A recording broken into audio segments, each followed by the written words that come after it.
नमस्कार दोस्तों, आज हम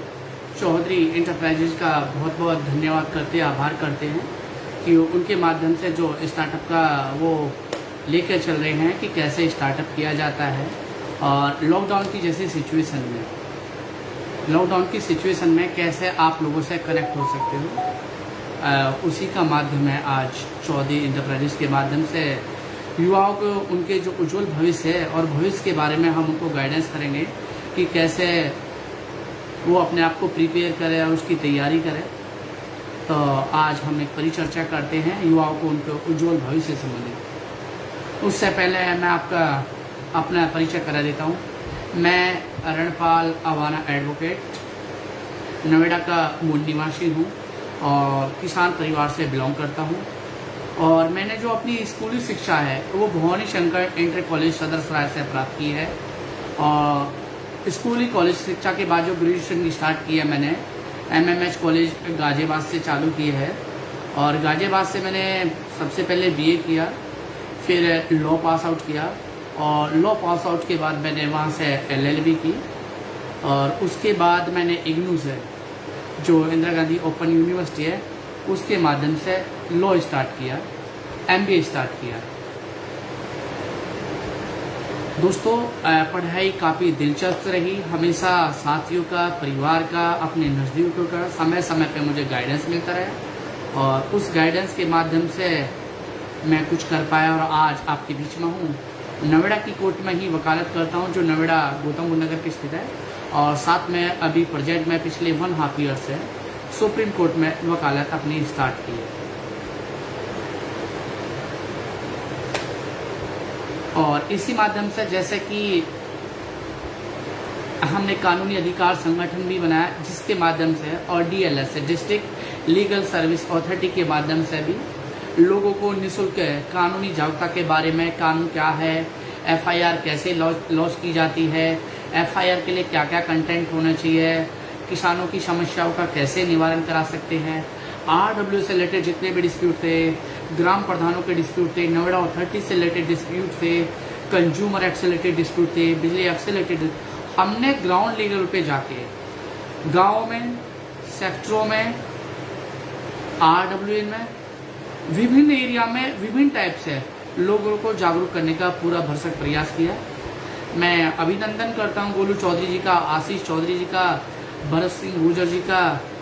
सुरजीत सिंह जाट जी का, जो आज लाइव पर चर्चा में हमारे साथ जुड़े हुए हैं। यदि आपको अपने जीवन में कोई टारगेट आपने फिक्स कर लिया हो और उसकी ऊंचाइयों को कैसे पाना है, उसके लिए सबसे पहले जरूरी है आपको पंक्चुअल होना। उस चीज़ के लिए आपकी स्ट्रेटजी, आपको उसकी योजना बनानी पड़ेगी और उस योजना को कैसे फलीभूत करना होगा, उसके लिए बहुत जरूरी है आपको टाइम स्ट्रेटजी बनाना है। यदि आपको कुछ पाना है और यदि आपको कुछ नहीं पाना, तो किसी प्रकार की कोई योजना बनाने की कहीं कोई जरूरत ही नहीं है। अभी कोविड का काल है, सभी लोग घरों पे बैठे हुए हैं, कहीं भी कहीं किसी प्रकार का काम धंधा नहीं चल रहा। तो कहते हैं जब भी हम खाली हो तो हमें अपनी उन चीज़ों को, अपने उन हथियारों को, उन्हें, अपने शास्त्र को, अपने ज्ञान का बढ़ाने के लिए कोशिश करनी चाहिए, जिससे कि हम जिस शिक्षा के लिए आगे बढ़े हैं। क्योंकि शिक्षा ही एक ऐसा मूल मंत्र है जिसके माध्यम से हम लोगों को अवेयरनेस कर सकते हैं। क्योंकि शिक्षा से ही आप एक समाज में, एक प्रदेश में, एक गांव में, हर जगह अपना वर्चस्व पाते हैं। जैसे कि पंकज जी ने चुना कि आपने अधिवक्ता का ही पेशा क्यों चुना, इसमें भी एक बड़ी दिलचस्प कहानी है। मैंने बहुत सारे फरियादी देखे जब भी आते थे कि इस प्रकार की समस्या है, और उन समस्याओं का समय से, क्योंकि कोर्ट में बहुत लंबी प्रोसीडिंग है और आज भी वो कंटिन्यू और बनी रहेगी। जब लोगों की समस्या इस प्रकार से आती थी तो मैं उनको सुनता था बड़े ढंग से, उनसे सोचता था कि मुझे ऐसा क्या करना चाहिए। परिवार के लोगों के माध्यम से मुझे पता लगा कि इसके लिए सर्वश्रेष्ठ आप वकालत के पेशे को सेलेक्ट करो। और मैंने परिवार और मित्रों के मार्गदर्शन में उनकी योजना के साथ मैंने वकालत की MMH कॉलेज गाजियाबाद से, जो CCS यूनिवर्सिटी के अधीन आज भी। और वहाँ से पास आउट करने के बाद मैंने अपना रजिस्ट्रेशन 2009 में कराया और लगातार उस दिन से लेकर आज तक मैं लगातार अपने वकालत के पेशे में जुड़ा हुआ हूँ और कोशिश करता हूँ कि लोगों को फ्री अवेयरनेस जो चाहिए, जैसे कि हमारे यहाँ डिस्ट्रिक्ट लीगल सर्विस अथॉरिटी है, उसके माध्यम से भी, और अपना एक खुद का संगठन है, उसके माध्यम से भी लोगों को किसी ना किसी प्रकार से लीगल से रिलेटेड नॉलेज उनको अवेयरनेस कर सके, उनको जागरूक कर सके कि कैसे उन्हें कहाँ पर एप्लीकेशन किस प्रकार की प्रोड्यूस करनी है और उस एप्लीकेशन के लिए किससे मिलना होगा और उसके लिए किस किस प्रकार के शब्दों का चयन करना होगा। दोस्तों, अगर आपने जीवन में एक टाइम टेबल फिक्स बना लिया, क्योंकि किसी भी प्रतियोगिता को पास करने के लिए आपके पास एक टाइम टेबल का होना बहुत जरूरी है। किसी भी प्रतियोगिता के लिए कम से कम 30 से 40 बुक्स होती है जो हमें कंठस्थ करनी होती है, और कंठस्थ का मतलब रट्टाफिकेशन नहीं होता। हम उन्हें बड़े प्लान के साथ, धैर्य के साथ पढ़ना होता है कि कैसे हमें क्या चीज़ है, क्योंकि कोई भी एग्जाम 1 साल 2 साल 3 साल के अंदर हमें कम से कम क्वालिफाई करना चाहिए, और बहुत सारे हमारे साथी 7 साल 8 साल भी लग जाती है। यदि उन्हें 7 साल 8 साल में भी सफलता मिलती है तो वो भी बहुत सराहनीय वर्क है। और अधिवक्ता बनते समय, क्योंकि मैं वर्किंग में था, रिलायंस पावर कंपनी में था और उसमें एक एग्जीक्यूटिव की पोस्ट पे था, तो इस तरह की कोई गंभीर समस्याएं नहीं आई, क्योंकि हमेशा मेरे परिवार और मेरे दोस्तों के द्वारा मुझे मोटिवेट करते रहे, और आज उसी मोटिवेट का मुझे फ़ायदा हुआ कि मैं आपके बीच वकालत कर रहा हूँ। क्योंकि समय समय पर जब भी आपके मोटिवेट, आपके परिवार वाले, आपके दोस्त, आपके मित्र, आपके शुभचिंतक आपको करते रहेंगे, तो जरूर है कि आप उन ऊंचाइयों को छूने की कोशिश करेंगे और ऊंचाइयों को पाओगे भी जो आपने अपने लक्ष्य के लिए निर्धारित की हुई है।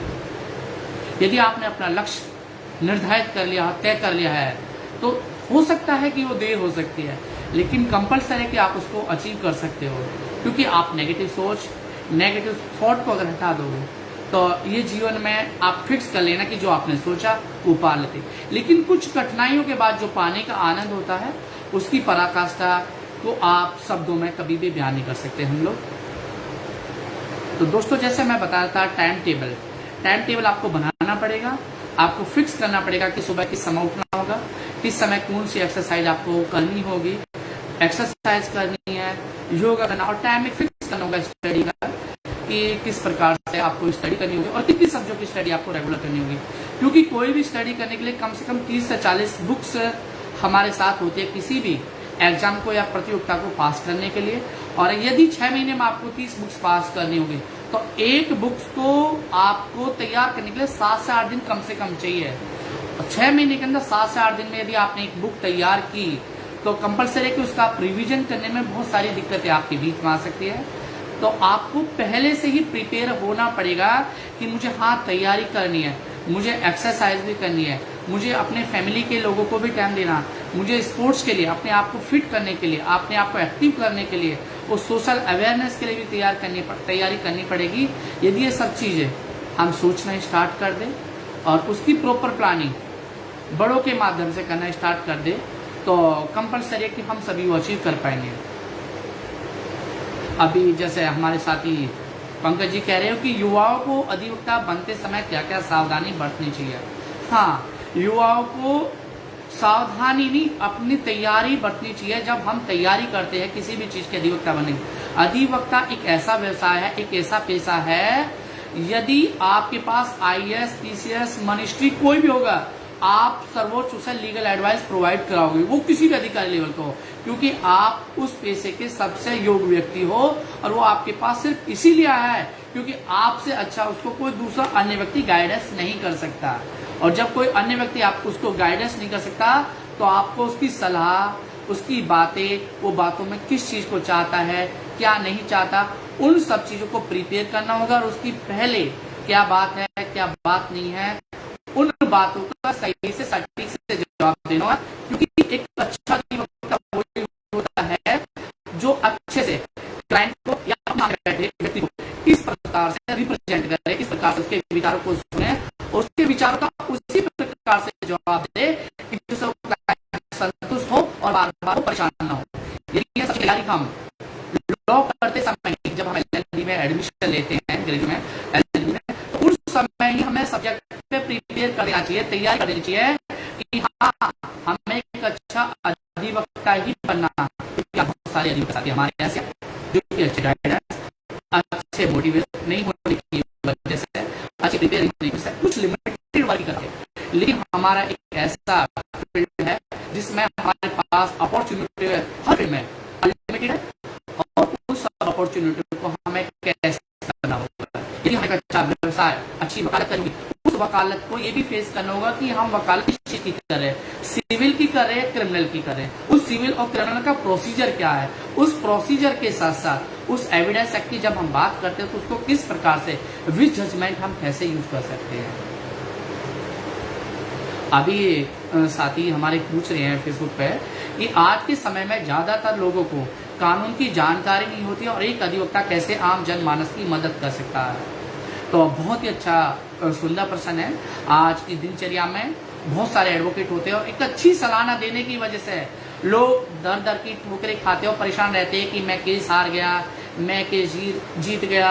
आखिर अच्छा अधिवक्ता के लिए आपको अच्छी प्रिपेयरिंग करनी पड़ेगी और सच्चे मन से यदि आपने तय कर लिया कि हाँ मुझे अच्छा एडवोकेट ही बनना है तो आपको अच्छी तैयारी करनी ही पड़ेगी। और यदि आपने सच्चे मन से संकल्प ले लिया है कि हाँ मुझे एडवोकेट अच्छा ही बनना है और अपने क्लाइंट को, अपने साथ बैठे व्यक्ति को इस प्रकार से समझाना है कि वो इन चीजों में ना पड़े, अगर जल्दबाजी में या गलती से पड़ भी जाए तो किस प्रकार से उस समस्या का समाधान निकाला जाए, लेकिन लॉ के फैक्ट से ही, क्योंकि लॉ में कभी भी गलती की गुंजाइश नहीं होती। यदि हम गलती करते हैं तो उसका कहीं ना कहीं दुष्परिणाम आगे जाके हमारे भविष्य जो होता है, हमारी जो पीढ़ी होती है उसको भुगतना पड़ता है। मैं हार्दिक अभिनंदन करता हूँ बड़ी मैन रीना राव जी जो हमारे साथ सुप्रीम कोर्ट से है और कानूनी अधिकार संगठन से भी हमें हमेशा जुड़ी रही है और लोगों को अवेयरनेस करने में हमारा साथ दिया है। हम हार्दिक अभिनंदन करते हैं आदित्य खन्ना जी का, जो कि लीगल राइट जो कानूनी अधिकार संगठन है उसके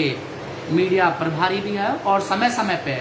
बहुत अच्छे से लोगों को विचार रखते हैं। और अभी प्रेजेंट में व्यापारी जो मंडल एसोसिएशन है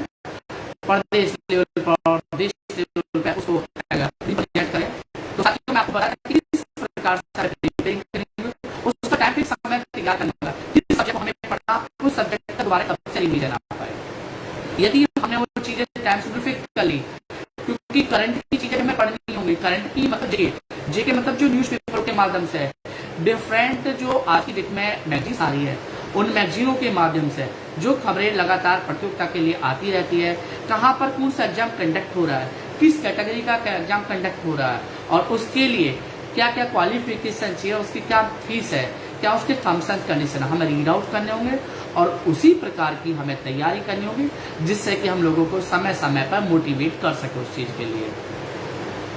यदि हम लोगों को अच्छे से मोटिवेट कर पाएंगे, लोगों को अच्छे से समझा पाएंगे तो ये पेशा बहुत ही सुंदर है और इस पेशे के साथ जुड़ना उतनी खूबसूरती है जितना इस पेशे के साथ अपने वकालत स्टार्ट किया है। यदि आपको कुछ और ही करना है, क्योंकि ये पेशा एक ऐसा है जिसमें आप दिल से लोगों के साथ जुड़ सकते हैं, क्योंकि इमोशनल हमारा क्लाइंट होता है, वो काफी परेशान होता है, प्रताड़ित होता, तब वो जाके हमारे पास आता है। मेरे साथी अभी पूछ रहे कानून जो व्यवस्था के रूप में एक अधिवक्ता की क्या भूमिका होती है। हाँ, कानून एक ऐसी व्यवस्था है जिसके माध्यम से सभी लोगों में हमेशा भय और डर बना रहता है कि किस प्रकार से हम पुलिस अधिकारी से या किसी मजिस्ट्रेट से या प्रशासन के अधिकारी से सही प्रकार से बात कर सके और वो हमारी समस्याओं का कैसे निवारण कर सके। हर चीज के लिए एक एक्ट स्पेशली बना हुआ है, चाहे वो सेंट्रल एक्ट हो चाहे वो स्टेट एक्ट हो, और स्टेट एक्ट के तहत वो पर्टिकुलर जो एरियाज है उस पर वो किस प्रकार से प्रभावी होगा, लागू होगा। सेंट्रल एक्ट पूरी तरह से देश भर में लागू होता है, लेकिन कहीं ना कहीं इस व्यवस्था को बनाने के लिए स्टेट उसमें हमेशा से अमेंडमेंट कर सकता है और उस एक्ट को भी पर्टिकुलर स्टेट पर्टिकुलर एरिया में लागू कर सकता है, क्योंकि स्टेट को ये पावर है जो भारतीय संविधान में पूरी तरह से दी गई है कि स्टेट अपना अलग एक्ट बना के किसी चीज के स्पेशल उसको किसी भी क्षेत्र पर्टिकुलर एरिया के लिए लागू कर सकता है। जैसे कि हमारे यहाँ नोएडा अथॉरिटी का खुद का लॉ है और वो उसी हिसाब से अपने यहाँ डेवलपमेंट करते हैं, विकास कार्य करते हैं और उसी प्रकार से जो जमीनों का अधिग्रहण है या विभिन्न जो कार्य है अथॉरिटी के द्वारा या किसी लोकल एक्ट के द्वारा कंप्लीट किए जाते हैं। अच्छा अधिवक्ता बनने के लिए आपको अच्छी तैयारी होनी चाहिए, अपने सब्जेक्टों पर अच्छी पकड़ होनी चाहिए, उसके बार बार जो आज की डेट में सुप्रीम कोर्ट हाई कोर्ट से समय समय पर जजमेंट आते रहते हैं, आपको कोशिश करनी चाहिए हर वो जजमेंट कम से कम 2 या 3 जजमेंट जो रेगुलर यूज किए जाते हैं उन जजमेंटों को आपको कंठस्थ याद करना होगा कि किस प्रकार से आप उनको सही प्रकार से यूज कर सकते हो और उनको डेली दिनचर्या में किस प्रकार से उतार सकते हो। यदि ये सब तैयारी आपकी अच्छी है तो आप एक अच्छे अधिवक्ता के साथ साथ एक काबिल और एक समाज सेवक और एक अच्छे साथी भी बन पाओगे। अभी मेरे साथी जैसे पूछ रहे हैं कि एक सफल अधिवक्ता बनने के लिए क्या क्या करना होगा आज की युवा पीढ़ी को। मैं अपनी युवा पीढ़ी को एक ही मोटिवेट स्पीच देना चाहूँगा कि युवा साथियों, यदि आपने फिक्स ही कर लिया कि आपको इस पेशे में आना, तो आप 12th के बाद 5 इयर्स का जो कोर्स होता है BA LLB वो कर सकते हो, या 3 साल का ग्रेजुएशन के बाद ये कोर्स कर सकते हो। बहुत सारे अभी आप देखते होंगे IAS है, TCS है, बहुत सारे ऐसे लोग जो रिटायर होकर आ रहे हैं इस पेशे में, क्योंकि एक पैसे की इसकी खूबसूरती कि इसमें डेली को आपको नई नई चीजें पढ़ने को मिलती है, डेली नई नई चीजें आपको सीखने को मिलती है, डेली नई नई चीजें आपको देखने को इस प्रकार से मिलती है कि जीवन में किस प्रकार की समस्या है और समस्या का समाधान के लिए लोगों को किस प्रकार से तैयार किया जाता है, उस समस्या का समाधान किस प्रकार से किया जाता है, किस एक्ट के तहत, उस एक्ट में किस प्रोविजन के तहत ऐसा कौन सा लॉ है जिसके तहत उस समस्या का समाधान आसानी से किया जा सके और लोगों को उससे कनेक्ट अच्छी प्रकार से किया जा सके। तो युवा पीढ़ी को मैं यही कहूँगा कि जब भी वो स्टार्ट करे लॉ, तो कोशिश करे पहले ही दिन से जिस सब्जेक्ट है, जैसे कि लॉ में 27 सब्जेक्ट है, BA LLB में शायद 35-36 सब्जेक्ट है, तो फर्स्ट डे से ही ये कोशिश करे कि मुझे एक अच्छा अधिवक्ता ही बनना,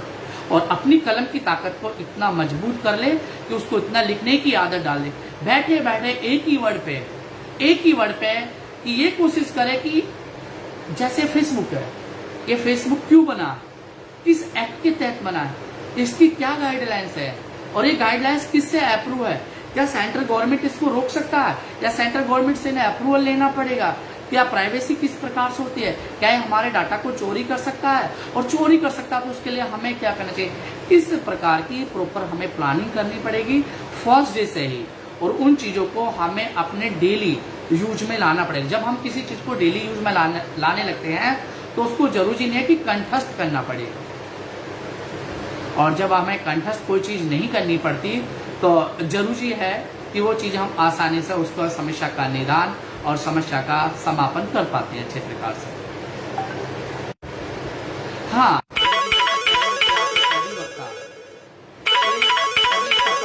अभिनेता बन सकता, हाँ बिल्कुल बन सकता है, सफल नेता बनते हैं और बनते रहेंगे। आज की डेट में प्रेजेंट राजनीति में पहले से भी देख रहे हो, कपिल सिब्बल जी एक बहुत ही अच्छे हमारे सफल नेता भी है और सुप्रीम कोर्ट के मेंबर भी है, और बहुत अच्छे सही प्रकार से उनके इशू का समाधान भी करते हैं जो लोग उनके पास जाते हैं। हरीश साल्वे जी, जिन्होंने इंटरनेशनल कोर्ट में भी जाके हमारे देश का परचम फहराया, बहुत ही सीनियर अधिवक्ता साथी हमारे रहे हैं। तो जरूरी नहीं है कि एक अधिवक्ता कुछ नहीं कर सकता, अधिवक्ता ही एक वो सर्वश्रेष्ठ कुंजी है जो किसी भी फील्ड में जाके किसी चीज की भी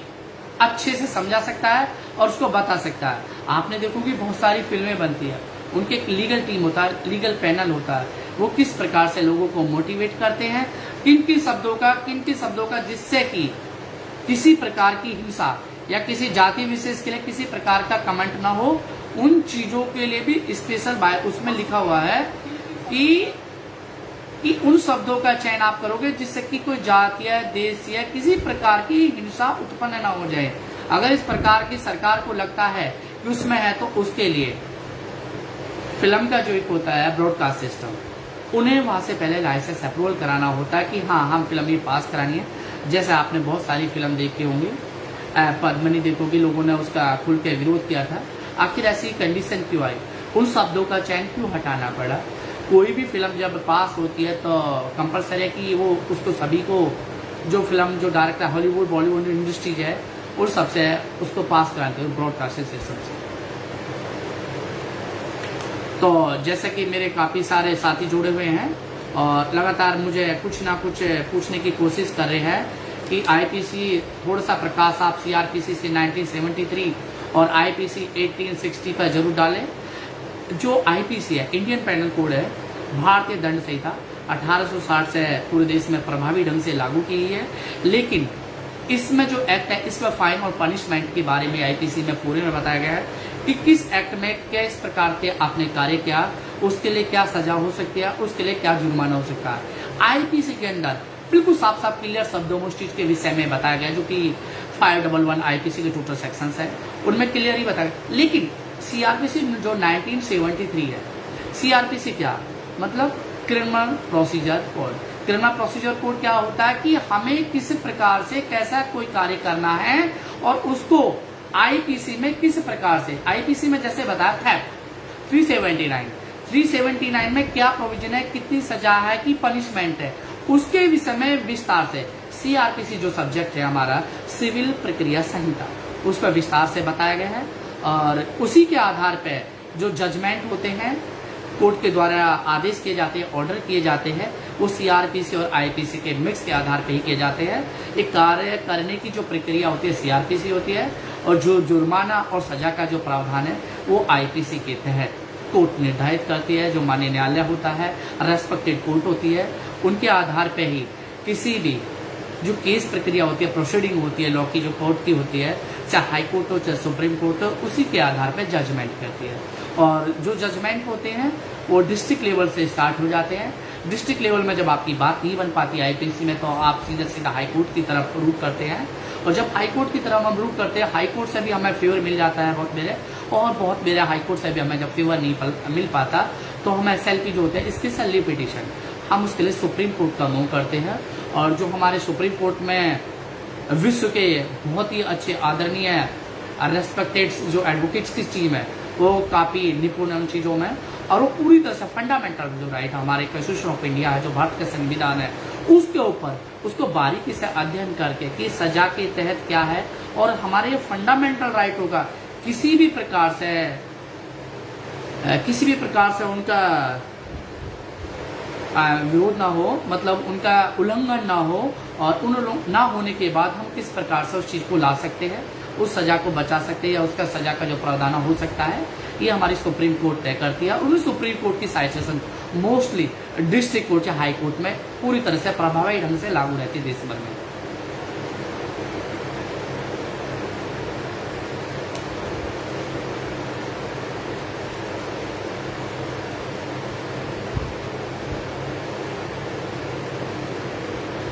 तो जैसे कि बबलू लाल जी हमारे साथ जुड़े हुए हैं, हम इनका भी हार्दिक अभिनंदन और स्वागत करते हैं। सरदाना जी साहू जी हमारे साथ जुड़े हुए हैं, हम इनका भी हार्दिक अभिनंदन और स्वागत करते हैं। रसल सिंह माहुरा जो हमारे साथ जुड़े हैं, हम इनका भी हार्दिक अभिनंदन और स्वागत करते हैं। युवाओं को आप अधिवक्ता बनने के लिए क्या कहेंगे, जबकि अन्य बहुत सारे विकल्प मौजूद हैं, जैसे कि अभियंता शिक्षा। हाँ दोस्तों, ये बड़ा ही खूबसूरत क्वेश्चन मेरे साथी ने किया है कि हमें युवाओं को ऐसा क्या मोटिवेट करना चाहिए कि बहुत सारे पेशा जुड़े हुए, इंजीनियर का पेशा जुड़ा हुआ है। हार्दिक अभिनंदन करते हैं हमारे साथी है लाइब्रेरी मैन रामवीर तंवर जी, जो कि लाइब्रेरी का संचालन बहुत ढंग से प्रॉपर तरीके से अपनी टीम के साथ कर रहे हैं। तो उनको हम कैसे कहें कि आप ये विकल्प है और इस विकल्प को छोड़कर आप विकल्प दो। हाँ, यदि आपको सच में ही समाज सेवा करनी है, देश सेवा करनी है, और आपसे उस लीग से हट के देश के लिए कुछ करना है, जो आपकी काबिलियत है, उस बोलने की काबिलियत है, उस पेन की कलम की ताकत है जिसको आप उठा सकते हो, तो आप इस पेशे में जरूर जाओ। और आपको समय समय पे कुछ पढ़ना है और उस पढ़ने को अपने जीवन में उतारना है, उन चीज़ों में उतारना लॉ में, तो आप इस पेशे में जरूर जाओ। यदि आपने सच्चे मन से ये संकल्प ले लिया कि हाँ मुझे अधिवक्ता बनना है और ऐसा कुछ करके दिखाना है, इस समाज को मोटिवेट मैं कर सकूँ किसी प्रकार से, तो आपको समय समय पर नए नए साइटेशन जजमेंट्स को पढ़ना होगा। और उन्हीं साइटेशन जजमेंट के आधार पर आप कह सकते हो कि हाँ मुझे इसी फील्ड में आना चाहिए, क्योंकि हर दिन प्रतिदिन आपको एक ऐसी अनसुनी कहानी सुनने को मिलती है जो कि आज के सभ्य समाज में सुनने को नहीं मिलती होगी। मैं हार्दिक अभिनंदन करता हूँ। मेरे साथी है क्रिकेट स्पोर्ट्समैन नरेंद्र जी, जो कि बहुत ही बेहतरीन अधिवक्ता साथी भी है, और जो अपनी खूबसूरती जब कोर्ट में अपनी दलीलें पेश करते हैं तो बहुत खूबसूरती के साथ पेश करते हैं, और जो रेस्पेक्टेड कोर्ट्स होती है उन्हें भी उनकी बातें मानने को मजबूर होना पड़ता है कि वो इस प्रकार से प्रेजेंटेशन करते हैं। तो साथियों, यदि आपने सच्चे मन से ही सोच लिया है कि हाँ मुझे कुछ करना है, तो पहले आप टाइम फिक्स करो, अपने स्ट्रेटजी फिक्स करो। आप फिक्स कर लो कि आपको कौन सा सब्जेक्ट रीड आउट करना पड़ना है, और सब्जेक्ट में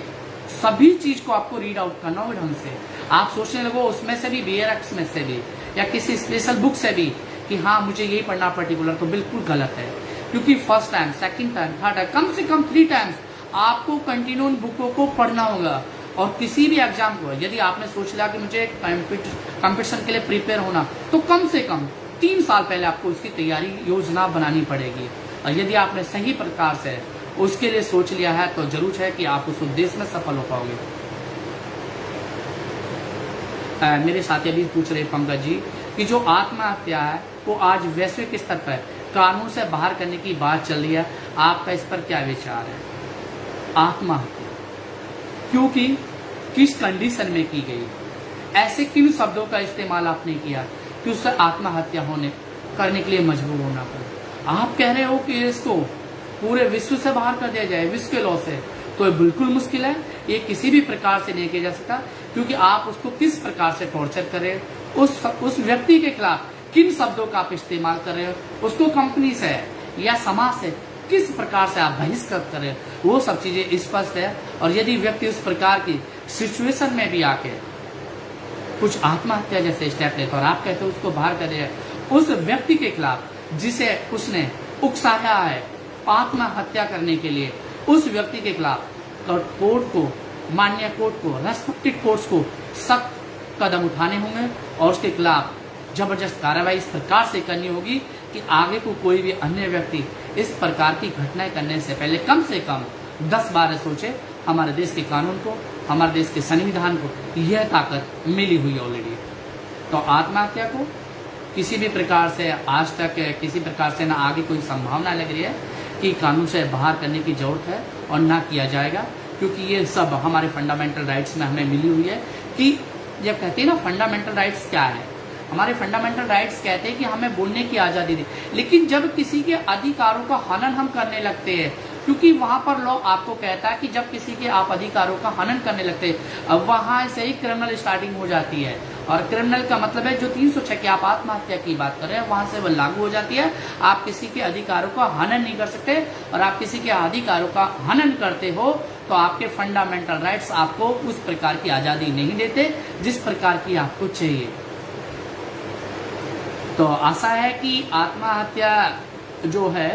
आईपीसी का जो सेक्शन 306 का, वो किसी भी प्रकार से लॉ के द्वारा नहीं हटाया जाएगा और ये पूरी तरह से बना रहेगा। हम अपने शब्दों का चयन उसी प्रकार से करेंगे कि जिससे किसी को किसी भी प्रकार की वैमनस्यता या उसको घोर क्षति ना हो और उसकी मानसिक संतुलन खराब ना हो, जिससे कि वो किसी प्रकार की गलत स्टेप लेने को मजबूर या विवश हो। क्योंकि हम सबकी जिम्मेदारी है कि हमें अपने शब्दों को बोलने से पहले सोचना चाहिए कि किस प्रकार के शब्दों का किस प्रकार से हम इस्तेमाल कर सकते हैं और उस शब्दों की क्या खूबसूरती होनी चाहिए। मैं हार्दिक अभिनंदन और स्वागत करता हूं बड़े भाई रामवीर सतपाल अवाना जी का, जो हमारे साथ जुड़े हुए हैं और बीजेपी के वरिष्ठ कार्यकर्ता भी है। रामवीर तंवर जी अभी क्वेश्चन पूछे, भैया जी आज के समाज में शादियों का टूटना सबसे बड़ा ग्रहण है, क्या कोई ऐसा कानून बन सकता है जिससे ये रुक सके? क्योंकि आज ना तो लड़के वाले और ना ही लड़की वाले अपने बच्चों को संस्कृति सिखा रहे हैं और समाज में एक सेकंड लड़की वाले संस्कृति सिखा रहे हैं। समाज में बहुत बड़ी समस्या, कृपया क्या किया जाए इससे हम सुधार सकें? रणबीर जी क्वेश्चन आपका बहुत अच्छा है, लेकिन समाज में हमेशा से जो बात की आप करते हो कि इस चीज़ को कैसे रोक सके और कैसे नहीं रोक सके, तो मैं आपको शुरू से ही बता दूं, आज समाज में शादियों का टूटना सबसे बड़ा ग्रहण है। आखिर ये व्यवस्था क्यों आई? क्योंकि जब परिवार अपने आप में अकेला होने लगता है, किसी के 4 बच्चे, किसी के 2 बच्चे अलग अलग होने लगते हैं पेरेंट्स से, चूंकि हम जो रहे, हमारी जो संस्कृति रही है वो शुरू से संयुक्त परिवार की रही है,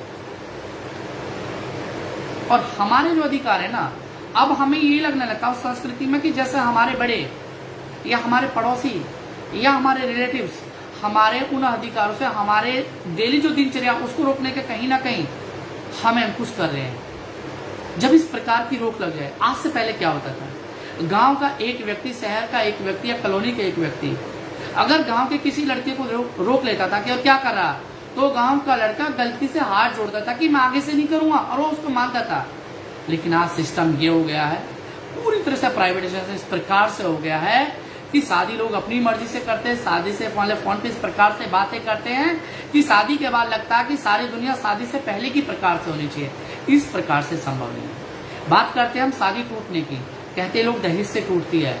हमारे लॉ में साफ साफ लिखा हुआ है इस शादी में दहेज लेना भी अपराध है और शादी में दहेज देना भी अपराध है। यदि आपने इस प्रकार का अपराध किया तो आप उस आईपीसी के सेक्शन के तहत उस अपराध के प्रतिभागी हो, क्योंकि आपने दहेज दिया। क्यों? जब कहते हैं हमने दहेज दिया था मुंह मांगा, आप कहते हो हमारे बच्चों का शोषण होता, आप तुरंत मेंटेनेंस में चले जाते हो, आप डोमेस्टिक वायलेंस में चले। हमें बिल्कुल भी जल्दबाजी इस प्रकार की नहीं करनी चाहिए। हमें कोशिश करनी चाहिए दोनों बच्चों को उसकी एजुकेशन का पहले मिलाप करें। यदि बच्चों को उस प्रकार से आप साक्षर कर दो, उनकी एजुकेशन को उस प्रकार से मिलाप कर दो, उस परिवार उस संस्कृति का आप सही प्रकार से अध्ययन करो कि वो परिवार मेरे बच्चों के योग्य है कि नहीं है, मेरे बच्चों की एजुकेशन के योग्य है कि नहीं है, क्या मेरे बच्चों को ये आज़ादी इस प्रकार से मिल पाएगी कि नहीं मिल पाएगी। यदि आप इन समस्याओं को सबसे पहले ही शुरुआत में लेके चलोगे तो ये जो शादियों के टूटने की जो परंपरा है, तलाक की जो परंपरा है, घरों से निकालने की जो परंपरा, कहीं ना कहीं आप इस पे पूरी प्रकार से अच्छी प्रकार से अंकुश लगा सकते हो। और इन चीज़ों के लिए बहुत सारे medicine centre, family counselling centre इस प्रकार से समय समय पे बने हुए भी, और समय समय पे जो डिस्ट्रिक्ट लीगल सर्विस अथॉरिटी इस प्रकार की सरकारी जो सेवाएं हैं मुहैया कराते कि आप अपने घरों को ना तोड़ो, उसके लिए क्या करना चाहिए। तो मेरे साथी पंकज जी पूछते हैं, महिलाओं को दिन प्रतिदिन अत्याचार बढ़ रहे हैं, कानूनों में जबकि उन्हें बहुत सारी सुविधाएं मुहैया करेगी लेकिन उनका कहीं कोई असर दिखाई नहीं दे रहा, असर नहीं दिखाई दे रहा, ना देश में ना प्रदेश में। इस पर आपके क्या विचार है? पंकज जी, महिलाओं पर दिन प्रतिदिन अत्याचार बढ़ रहे हैं, सच है, लेकिन कहीं ना कहीं पहले की मात्रा में इन पे कहीं ना कहीं अंकुश भी लगा। महिलाओं को हमारे कानून के अंतर्गत 95% पुरुष के मुकाबले, जो पुरुष प्रधान देश हम जिसकी बात करते हैं, महिलाओं के मुकाबले पुरुष को कम राइट दिए गए हैं। चाहे मेंटेनेंस की बात होती है तो महिलाओं को दिया जाता है। आपने देखा होगा कि दामिनी का प्रकरण हुआ था, उसका जो जजमेंट आया उसके बाद वर्किंग पैलेस पॉस्को एक्ट सही प्रकार से काम करने लगा है, पूरी तरह से एक्टिव हो गया। कम से कम जो वर्किंग पैलेस में महिलाओं के साथ सेक्सुअल हरासमेंट किया जाता है उस पर अंकुश लगा दिया गया। उसके लिए कमेटी बना दी गई, इंटरनल जो कमेटी होती है कंपनी के अंदर, उन ऑफिसों के अंदर, उन होटल रेस्टोरेंट मॉल के अंदर, कि यहाँ पर इतनी लेडीज होंगे, अगर इतनी लेडीज है सब तो इस प्रकार से इंटरनल जो कमेटी होगी वो किस प्रकार से कार्य करेगी और उस प्रकार करने को कैसे आप रोक लगा सकते हो, कैसे रोक नहीं लगा सकते, साफ साफ लिखा हुआ है। तो अगर आप उनको सही प्रकार से सही ढंग से उसको लॉ को यूज करोगे तो जरूरी है कि जो महिलाओं पर प्रतिदिन अत्याचार बढ़ रहे उन पर अंकुश लगाया जाएगा। और भारतीय संविधान में महिलाओं के लिए इतने सारे राइट्स दिए गए, अगर वो सही राइट्सों पर सही एडवोकेट्स के माध्यम से लेके सही एडवोकेट्स के माध्यम से उन पर कार्रवाई करे तो निसंकोच उन चीजों पर पूरी तरह से अंकुश लगा जाए। मेरे अभी एक साथी है रामवीर तंवर जी, पूछ रहे हैं, भैया जी क्या शादियों में कई करोड़ रुपए दान में दिया जा रहा है, इस पर कैसे रोक लगाई जा सकती है। रामवीर जी, अम्बेडकर जी ने भी कहा था, जो डॉक्टर भीमराव अम्बेडकर जी थे संविधान सभा के अध्यक्ष जी, और राजेश पायलट जी के भी आपने सुने होंगे, कि जब तक कोई समाज पढ़ लिख के उस ऊंचाई पे नहीं पहुंच जाएगा, उस विधि में परिवर्तन करने लायक ऊंचाइयों पे नहीं पहुंच जाएगा, उस संविधान में अमेंडमेंट करने वाली ऊंचाइयों पे नहीं पहुंच जाएगा, तब तक इन शादियों जो करोड़ों रुपए दान में दिए जा रहे हैं, दान में गिफ्ट, ये दहेज नहीं है, ये एक बोली लगाई जा रही है। और उस बोली पे किस प्रकार से अंकुश लगाया। यदि किसी घर में कोई IAS PCS या डॉक्टर्स होते हैं तो कोशिश करनी चाहिए उसको IAS PCS ही रैंक का अधिकारी अपने बच्चों के लिए चुने। यदि वो नहीं चुन पाते तो उसको उस परिवार की संस्कृति, अपने बच्चों के विचार, उस परिवार के विचारों के हिसाब से ही वो घर सेलेक्ट करना चाहिए। हम जल्दबाजी में बच्चों को नहीं देख पाते कि किस प्रकार से घर होना चाहिए। हम देखते हैं मेरी बेटी ने ग्रेजुएशन कर ली और बेटा किसी काम ढूंढ रहे 8 पास, तो कहाँ से वैचारिक उनके मतभेद होंगे? नहीं होंगे। वैचारिक मतभेद फर्स्ट डे से स्टार्ट हो जाएंगे, जब वो कोई बात करेगी और कोई गलती से लड़की, आपने इंग्लिश क्वालिफाई ले ली, जिसने इंग्लिश अच्छे से बोला था, वो लड़का देहाती नहीं पाता, तो आप करोड़ों रुपए दे रहे हो, आप कैसे कह सकते हो उनके वैचारिक मतभेद नहीं होंगे? तो सबसे पहले हमें एजुकेशन को ग्राफ को बदलना होगा, उस संस्कृति के ग्राफ में अगर हमने एजुकेशन के ग्राफ पे 3 से 4 लाख रुपए मैक्सिमम एक बच्चे पे खर्च होता है, और उस 3-4 लाख रुपए को सही प्रकार से उस बच्चे के लिए एक एग्जाम कंडक्ट कराने के लिए, उसकी तैयारी कराने के लिए अच्छे से प्लान कर ली, यदि वो बच्चा ग्रेजुएटेड ऑफिसर या कोई अधिकारी बन गया, तो वो मैं आपको कंफर्म करा देता हूँ 95% लोग शादियों में दहेज नहीं लेते, क्योंकि वो कहते हैं कि हमें जो बच्चा सामने मिला वो ही दहेज है। कम पढ़े लिखे लोग, कुछ अनसमझ लोग, और जो कहते हैं ना मूंछों की बात करते हैं समाज में, वो ही हमेशा दहेज की मांग करते हैं, क्योंकि दहेज का कोई विकल्प नहीं है कि दहेज कितना दिया जा सकता है। गिफ्ट कहते हैं, और उस दहेज को देने के बाद कुछ समय के बाद 4 साल 5 साल 10 साल बाद उन जो घर होते हैं इतना कलेश स्टार्ट हो जाता है कि वो जो दहेज में गाड़ियां मिली हुई है वो उन्हें बेचनी पड़ जाती है, वो इंश्योरेंस सही प्रकार से नहीं करा पाते, तो आप अपने बच्चों को उस गाड़ी की जगह उस गाड़ी की कॉस्ट जो 10 लाख की 5 लाख की आप दे रहे हो, उस बच्चे की सही से ग्रेजुएशन के बाद या 12th के बाद या पोस्ट ग्रेजुएशन के बाद एक अच्छे से प्रतियोगिता की तैयारी करे, कंपटीशन की तैयारी करे। यदि वो बच्चा क्वालिफाई कर गया तो जरूर है कि आपको ये जो दहेजों की बात, आप दान की बात करें, ये पूरी तरह से अंकुश लग जाएगा। अभी हमारे साथी पंकज जी पूछे, कई बार कंपनियों में जो सेक्सुअल हरासमेंट होते हैं, वहाँ की टीम मेंबर की आरोपी के साथ मिली हुई होती है, तो वो पीड़िता क्या करे, पीड़िता क्या कहेगी, उसके पास क्या अधिकार होगा। मैं बता दूं, जो कंपनियों के अंदर का सेक्सुअल हरासमेंट एक्ट है उसमें पूरी तरह से साफ साफ लिखा हुआ है कि वहाँ पर 5 लोगों की एक इंटरनल कमेटी होती है, और उसमें 50% से ज़्यादा लेडीज़ का होना कंपलसरी है, और उसकी जो अध्यक्ष होगी वो भी एक लेडीज ही होगी, और उसके अलावा एक सोशल वर्कर्स होगी,